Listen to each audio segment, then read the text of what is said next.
daşary ýurtlarda hususan Türkiýede ýaşaýan we işleýän türkmen migrantlarynyň Türkmenistanyny suud edilmänlikleri hakynda güwenname almagy barhat sylsyrmlaşdyrylýar we gymmatladylýar. Mundan öňe raýatlar düzgün boýunça suud edilip edilmänligi baradaky dokumenti Türkmenistanyň içeri işler ministrliginiň maglumat bölüminden alyp bilýärdiler. Emma ol ýerde beýle dokumenti ele vermegiň gadagyn edilendigini aýdýarlar diýip Azatlygyň habarçysy habar berdi.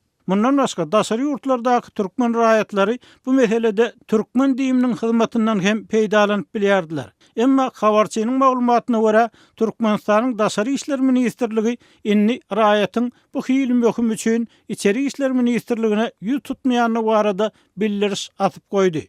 Bu habar mart aýynyň ortalaryna Ankarada Türkmenistanyň we Türkiýanyň daşary işler ministrlikleriniň arasynda geçirilen syýasy geňeşmeleriň ýygyanyna gawat gelýär. Türkmenistanyň diýiminiň resmi saýtynda habar berilmegine görä 13 martda Ankarada Türkmenistanyň we Türkiýanyň raýatlarynyň özara gelip gitmek meseleleri hem aýratynlykda ara alınıp maslahatlaşyldy. Bu habardan biraz soň Türkmenistanyň Hronikasynyň ýazmagyna görä Türk polisiýasy 21 martda Istanbulda kanuny esasy işleýän türkmen denanlaryny we erkeklerini saklap, olary öňünden taýinlenen we beýkanuny işler bilen meşgullanýanlyklaryny tasdikleýän dilhatlara gol çekdirmek synansygyna başlady. Aýdylmagyna görä bu tagarlarlary Türkmenistanyň Türkiýede konsullugynyň işgärleri hem goşulýar we olar Türkiýede işleýän türkmen raýatlarynyň ýurda dolanmak üçin psixologik basyş görkezýärler.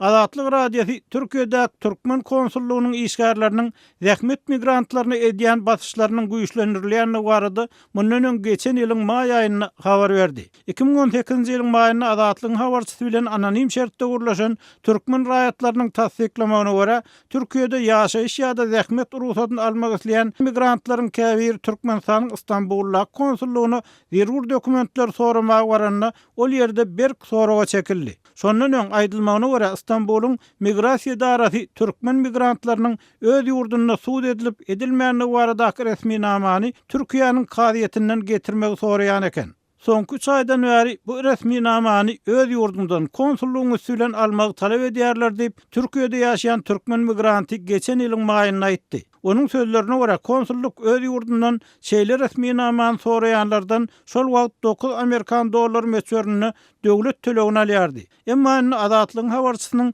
17 aprelde beren maglumatyna görä konsullugy bu urda hyzmatlar üçin 30 dollar meçörüni tölemek talap edilýär. Inni suud edilip edilmänligiň baradaky güwennamany diňe konsullugyň üstünden almaly. Mundan başga goşmaça kynçylyklar hem döredilýär. Konsul näme üçin seniň özüňe ýurtda güwenname beren oklar? Munyň bir sebäbi bar bolmasyn diýip basyş bilen sorag edýär diýip habarçy bilen gurlaşan türkmen migrant aýtdy. Türkiýe Türkmenistanyň ykdysady kynçylyklar, işsizligiň ýyl-ýyldan köpelmegi bilen baglykda Türkmenistanly zähmet migrantlarynyň iň köp ýykyn edýän ýurtlarynyň biri bolup durýar. Emma ýurtdan daşary ýurtlara işlemäge diýenleriň sanyny, işsizlik baradaky maglumatlar da Türkmenistanyna açyk çap edilmeýär.